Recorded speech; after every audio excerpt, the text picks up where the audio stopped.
Eh bien, Philippe Hoffmann, nous retrouvons Ambre, notre Sexy News. Alors, je ne comprends pas, Ambre, parce que d'habitude, vous prenez toujours un sujet qui colle à peu près à l'émission du jour. Et là, vous prenez le dialogue après une dispute, mais je ne me dispute jamais avec Philippe Hoffmann. Alors, je ne comprends pas. J'ai anticipé peut-être. Hein. Ça, vous savez, je suis un peu médium. Hein. D'accord. J'ai anticipé la dispute. Oui, c'est vrai. Mais à culpa, je suis...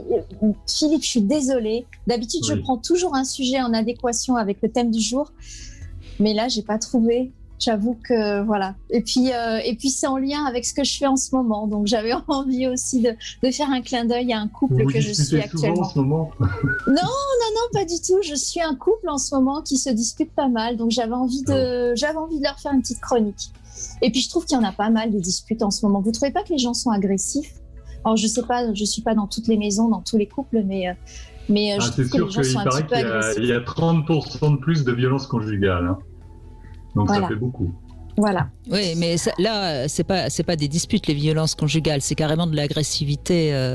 Oui, non, mais ça montre bien à quel point la Covid nous rend dingue. Hein. Ouais. Non, je suis d'accord. Je trouve que les gens sont un petit peu énervés, un petit peu stressés en ce moment. Donc j'avais envie de traiter ce sujet pour les auditeurs, ceux que ça intéresse.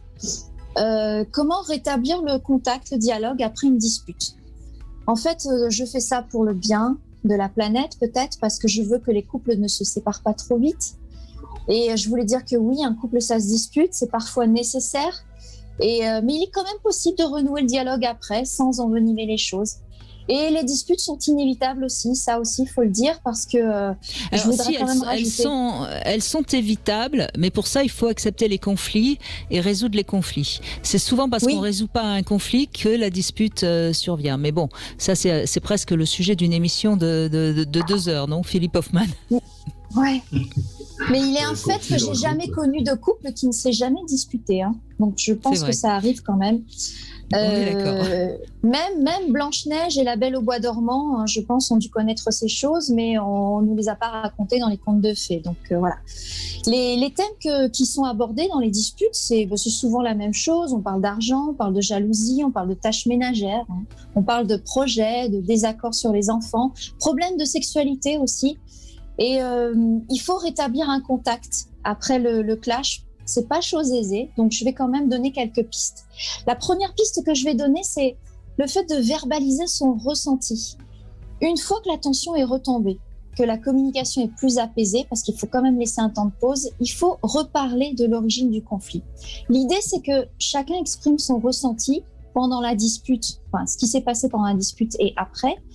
L'idée, c'est de ne pas se couper la parole, d'écouter l'autre, de dialoguer. Quels sont mes reproches? Quels sont tes reproches? Quelle évolution on veut donner à notre couple? Et surtout, ne pas exiger de satisfaction immédiate, parce que bien évidemment, il va y avoir un temps d'adaptation et peut-être pour arranger les choses. Il y a des gens qui sont trop pressés parfois, qui veulent que la dispute, on la règle et vite, la chose est réglée et hop, c'est parti. Mais non, ça se passe pas comme ça. Il faut quand même qu'il y ait un temps d'attente, il faut savoir être patient. La deuxième chose dont je vais parler, et peu de gens y pensent finalement, mais je trouve que c'est important, c'est la présentation de ses excuses. Évidemment, pour celui qui a induit le conflit, s'excuser, c'est reconnaître sa responsabilité, c'est reconnaître sa part d'ombre. Et bien évidemment, il faut qu'elle soit ressentie, parce que si vous ne le pensez pas, ça sert à rien et c'est même contre-productif. Donc on demande et puis demander des excuses aussi à quelqu'un. Par exemple, toi, je viens de me disputer avec toi, c'est de ta faute. Je te demande des excuses si l'autre il veut pas le faire.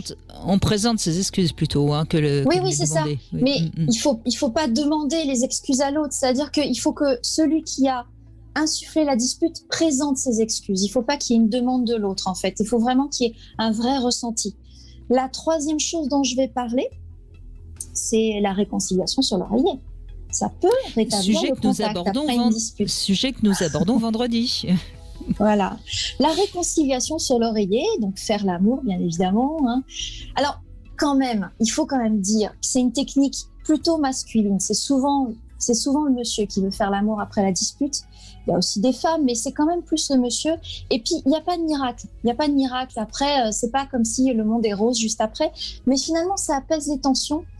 Et Il faut le faire aussi s'il y a une réconciliation verbale qui a été engagée avant. Bien évidemment, il ne faut pas tout de suite faire l'amour juste après la dispute. Il faut qu'il y ait quand même des mots qui aient été entendus juste avant et des mots de réconciliation. La quatrième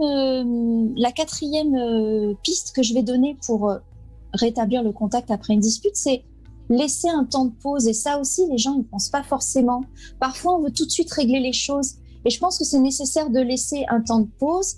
Et mon ami et votre ami Robert Zuili ne nous contredirait pas, puisque la charge émotionnelle doit retomber effectivement parce qu'on est dans la colère après la dispute. On peut s'éloigner l'un de l'autre quelques heures, et parfois il y a des gens qui font ça, qui se séparent pendant quelques temps ou qui ne se parlent pas pendant quelques heures, et on réfléchit au calme, et après on va parler avec l'autre. Vous êtes d'accord avec moi jusque-là, Brigitte et Philippe? Oui, ça va à peu près, oui, ça va. Bon, alors, je pense quand même qu'il y a des gens qui aiment les disputes pour être excités et sexuellement se retrouver vraiment. Oui. Donc c'est vrai qu'il y a aussi ces cas on voit des couples qui adorent se disputer parce que justement ça provoque de l'adrénaline et de l'excitation sexuelle. Vous êtes d'accord, Philippe Hoffmann? Ah oui, tout à fait. Malheureusement, il y a l'histoire des femmes battues est pleine de ces exemples-là. Hein. Malheureusement, terrible, oui. Ça c'est. Ouais. Alors le cinquième petite chose que je vais donner comme piste, et moi c'est celui que je pratique, c'est le geste tendre. Et ça marche bien. Le geste tendre, c'est après que la dispute soit passée, on revient vers l'autre, on fait un bisou, on prend la main. On fait même un regard doux. En fait, ça désamorce complètement la situation. Bon, à condition que l'autre soit réceptif, bien évidemment, parce que parfois, il ne peut pas l'être encore dans sa colère. Mais c'est vrai que ça désamorce pas mal. Mais il faut que l'un fasse le pas, en fait, envers l'autre. Et moi, c'est ce que je pratique. La sixième piste que je vais donner, c'est l'activité à deux. Si la communication est assainie pour prolonger la réconciliation verbale, on peut aller se balader en forêt, par exemple, ou en bord de mer, si on a la chance d'habiter en bord de mer. Ça peut aider le couple à se reconnecter, à se retrouver, à dialoguer dans un autre contexte que son chez-soi. Et il faut dire aussi que moi, je vais parler de la forêt parce que j'aime bien la forêt. Je crois que Brigitte, elle aime bien aussi. C'est un cadre privilégié pour contenir ses émotions. Il y a d'ailleurs les Japonais qui ont inventé une thérapie qui s'appelle la sylvothérapie et qui font des balades en forêt pour justement se reconnecter avec ses émotions et avancer dans une thérapie. La septième, c'est offrir un cadeau. Offrir un cadeau, offrir peut-être les fleurs préférées de madame, offrir une pâtisserie dont il raffole, c'est un peu baisser les armes et se dire que oui, allez, on va faire un premier pas vers toi. C'est comme le geste tendre de tout à l'heure. On peut avoir un refus. Bon, dans ce cas-là, il faut repasser. Ou on peut avoir une acceptation timide. Et là, on peut se dire que ce peut être un bon début de réconciliation. Le huitième dont je vais parler, c'est ne pas ruminer dans son coin. Et il y a beaucoup de gens qui font ça. Ah oui, trop même, je trouve. Ruminer dans son coin, c'est se refaire la dispute, c'est projeter ses croyances et ses certitudes dans la conversation, c'est refaire la conversation sans arrêt, se faire les questions-réponses, se parler à soi-même. Et c'est une pollution en fait pour la relation parce que ça attise de plus en plus la colère. Donc quand on est dans ce cas-là, quand on a tendance à ruminer, moi je conseille d'aller faire une activité qui nous occupe l'esprit et de penser complètement à autre chose. Peut-être ça nous permettra de réfléchir et d'être un peu plus propre après pour pouvoir aller parler calmement à la personne. Et le dernier conseil que je vais donner, c'est quelque chose que je pratique aussi, c'est l'écriture d'une lettre. Ça, c'est pour les personnes timides ou si l'intensité émotionnelle est trop forte. Il vaut mieux préférer la lettre manuscrite à la lettre typographique parce que quand on écrit à la main, je trouve qu'on met plus de soi. On peut réfléchir, on peut prendre le temps de penser à ce qu'on va dire à l'autre.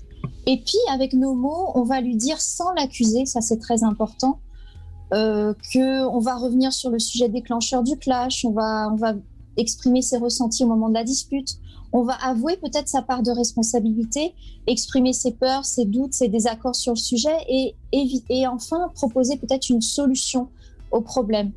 Voilà, ça c'est mes petits conseils pour reprendre le contact avec une personne après une dispute.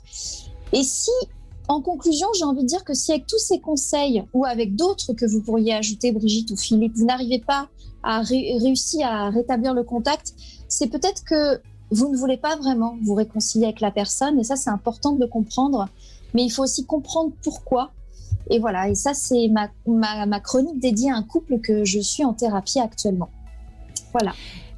Eh bien, merci Ambre, je ne vous contredirai pas, je voudrais surtout pas qu'on rentre en dispute, donc merci et bravo. À bientôt. À bientôt.